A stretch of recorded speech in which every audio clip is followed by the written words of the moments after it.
From his local reggae show to the Reggae Block Dance, Osei Chandler has given all to the Charleston community.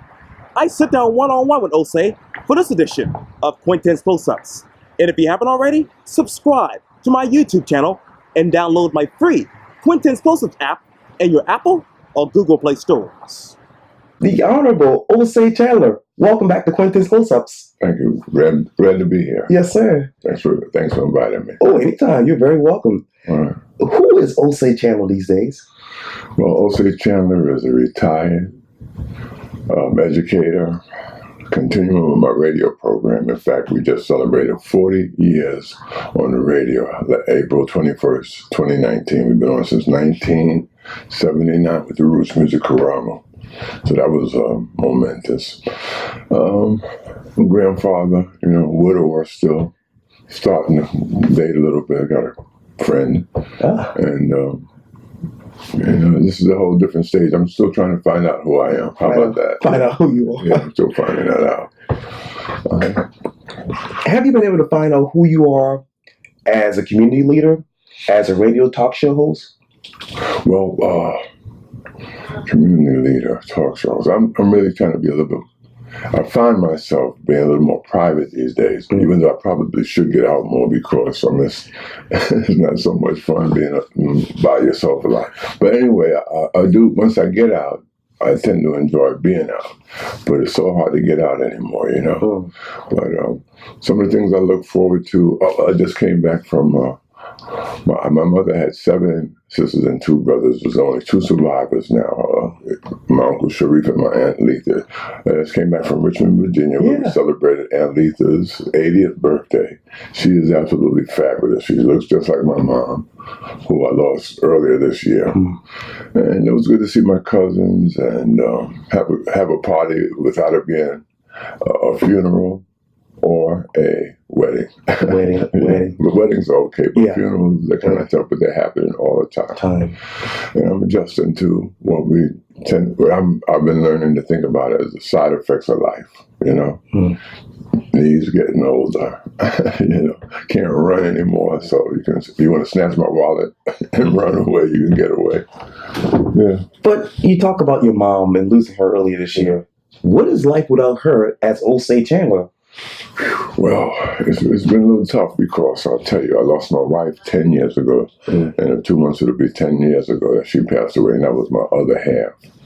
And so it took me a while. I don't even know if I found myself from that yet. And then for my mom to go, she was 1 week away from her 92nd birthday. And she had been sick and fighting it, trying to stay alive. But the illness is and age just kind of took over. Now, she was taking care of my special needs brother, and she was coaching my sister, who was about 6 years under me, on what things to do, what to do at the house, how to take care of Randy, which was my brother's name. But my sister ended up passing away a month before my mom did. Wow. So all of that has fallen on me, and it's been very stressful. Yeah.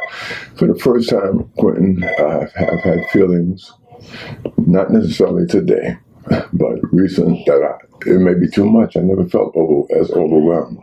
So it's been a tough time trying to get my balance back. To tell you the honest truth. Yeah.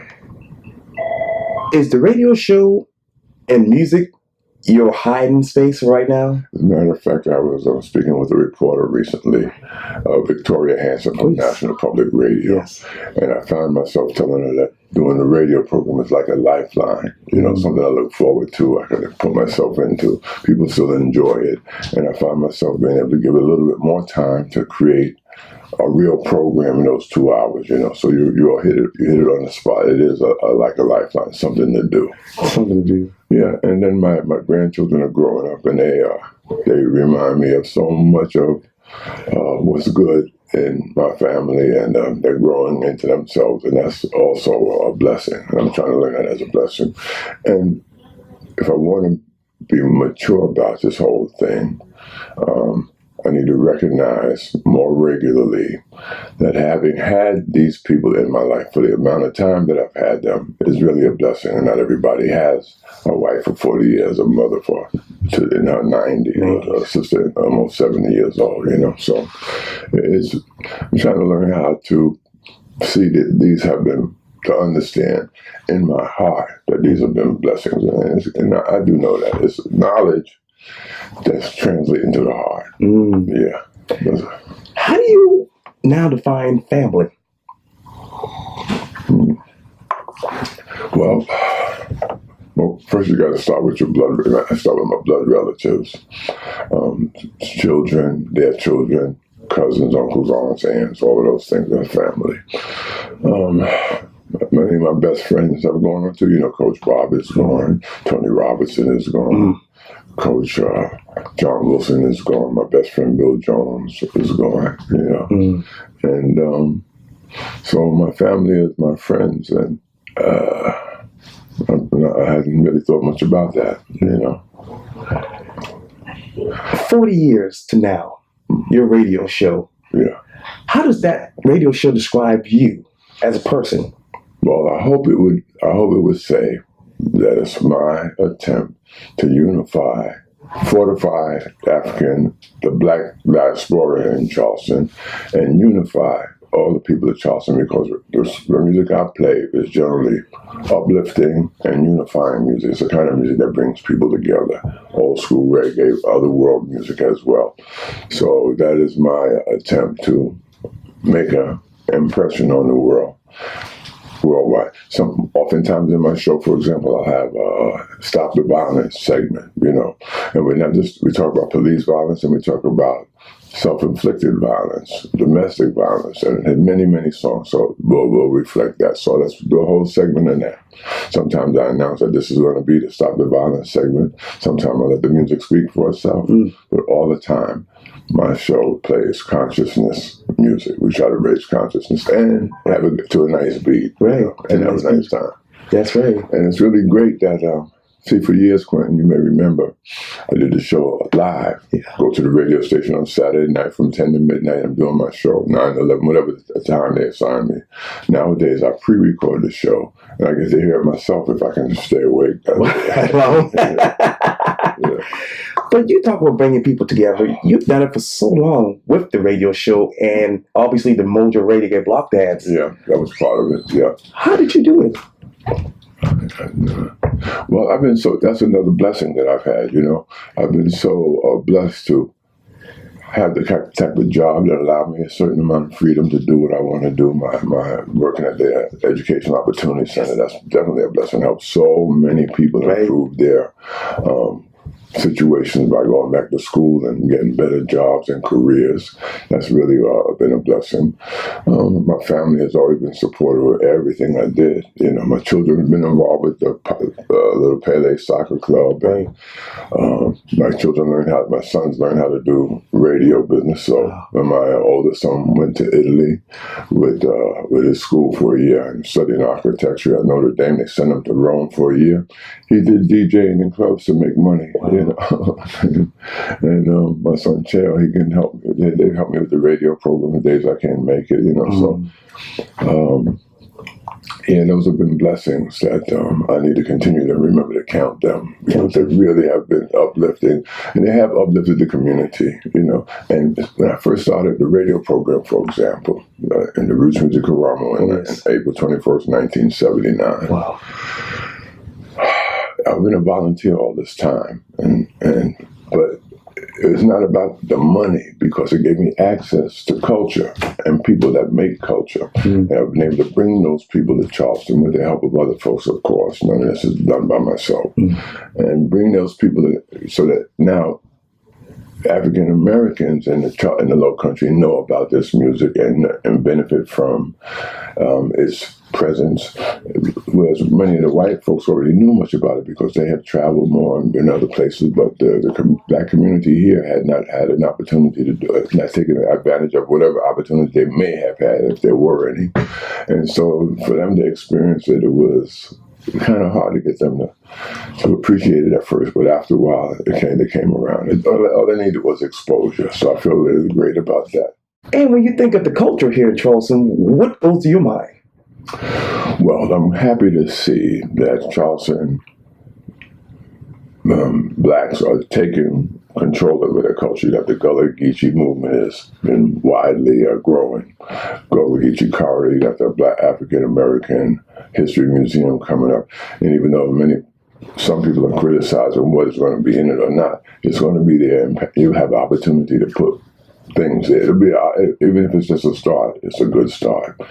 I see people claiming their heritage, more, and I'm glad of that, because there was a time when we were ashamed of where we came from, or what we thought we came from, so I'm happy to see that, And what do you want to see inside the International African American Museum?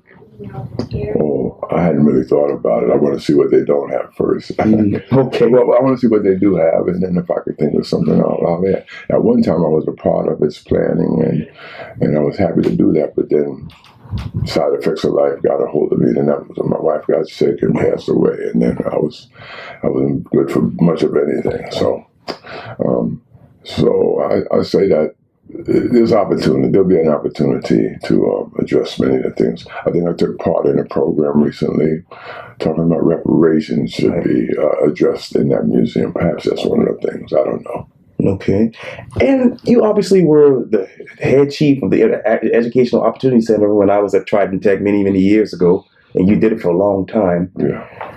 When you look back at your experience as the Educational Opportunity Center director to right now with higher education, what is the state of higher education in your mind? Well, I think that the educational opportunity is a good thing, and I'm very proud that I was able to keep it going. I remember when I interviewed for the directorship. I'd been working probably 18, 20 years as a counselor in the program, and then they interviewed me to be the director, and they asked me what was my vision. I said, I didn't really have a vision. I mean, this thing is a good program, and let's hope I don't blow it. But I did say that I want to improve the black male population in the program, because probably 80% of our participants were women at the time, and I did help that. In fact, as a counselor, I got more men than any other counselor, and that was one of my goals to do. But now as a director, I can get my staff to try to get more men too, or as a director, I can find other ways to direct men into our program. So that was a good accomplishment, and the fact that it was a model of best practices for educational opportunities around the country. We had a National Association of Educational Opportunity Centers, and they would often come to us and say, how do you do this? How do you do that? In fact, I think I was a vice president. Yeah, I was a vice president of the National Educational Opportunity Centers Association. So I did a lot there, and I'm very proud of what I did with that program. So those are another blessing that I've had in my life. So. And how do you hope they continue the Educational Opportunity Center initiative going in the next 5 years? Well, the EOC, the Educational Opportunity Center, is a federally funded program by the United States Department of Education. So we always have to be aware of any changes in legislation that are coming. And it has to continue to reapply for grants every 3 to 5 years, depending on what your previous performance was.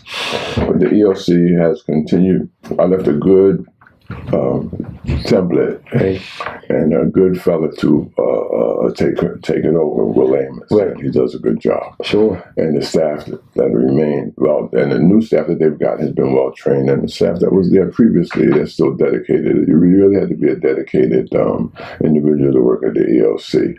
And I see that they've done what they needed to do. I see graduates everywhere I go in Charleston that was in the doctor's office recently, and they were training a new nurse, and she had just graduated from the nursing program.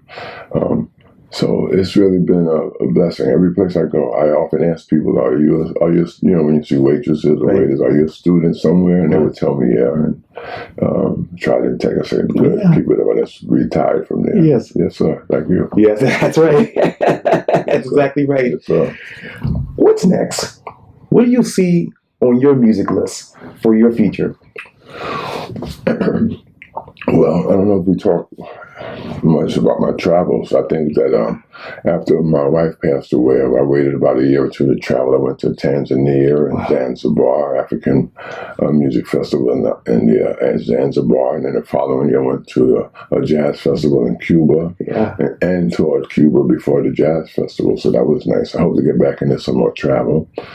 Right now, recently my daughter was she still is in the Coast Guard, but she was in Kingston, Jamaica as a special assistant to the military attaché to Jamaica, and she was in Kingston, and I had an opportunity to go visit her for Thanksgiving 2 years ago, and that was really great. She had people over there listening to the roots music Karamu from Jamaica. I got Jamaican fans of the roots music Karamu here in the United States, and she had a pretty good job there. It was very lovely for me to visit with her and not have to be responsible for anything but do whatever she said. You sure? she loved that part. Right. I did too.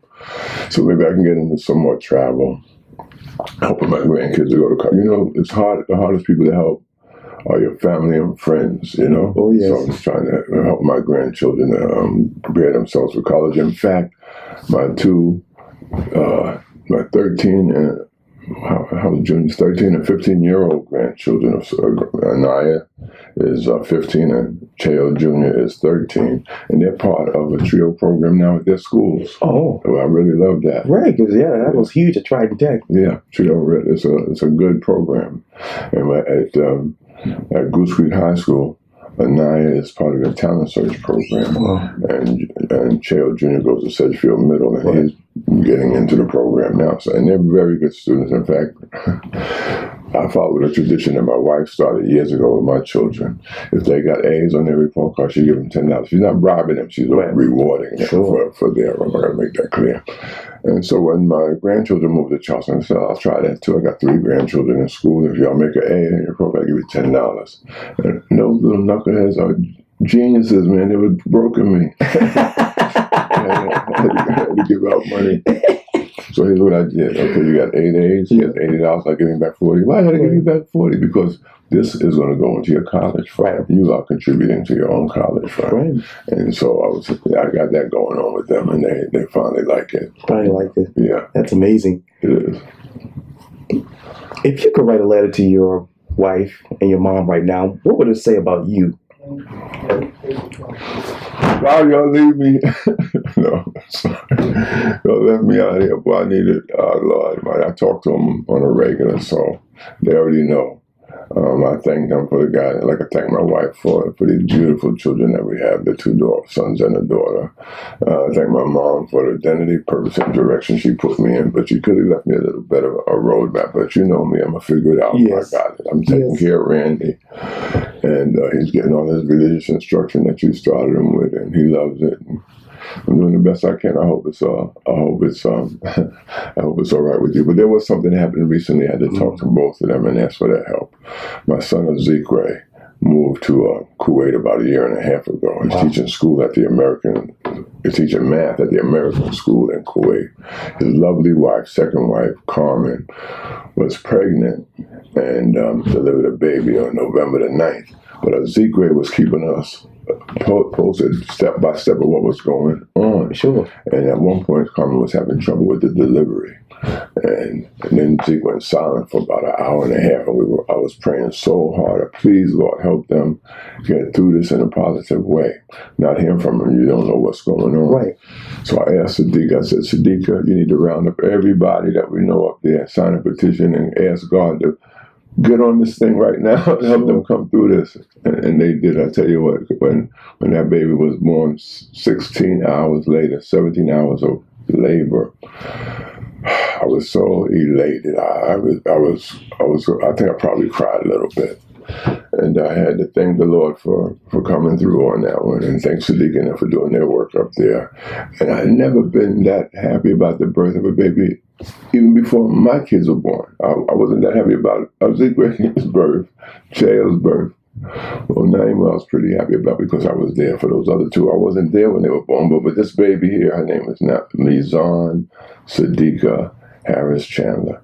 I was so happy and elated that she came to it. She's a beautiful baby. I'm going to give you a picture and see if you can put it on the screen so that people can see it. Sure. Yeah. Well, the Honorable Osei Chandler, thank you so much for your time. And again, welcome back to Quintin's Close-Ups. Thank you. It's my pleasure. Well, Quintin, thank you for bringing me here. Oh, you're welcome anytime. All right. Yes, sir. Okay. Yeah.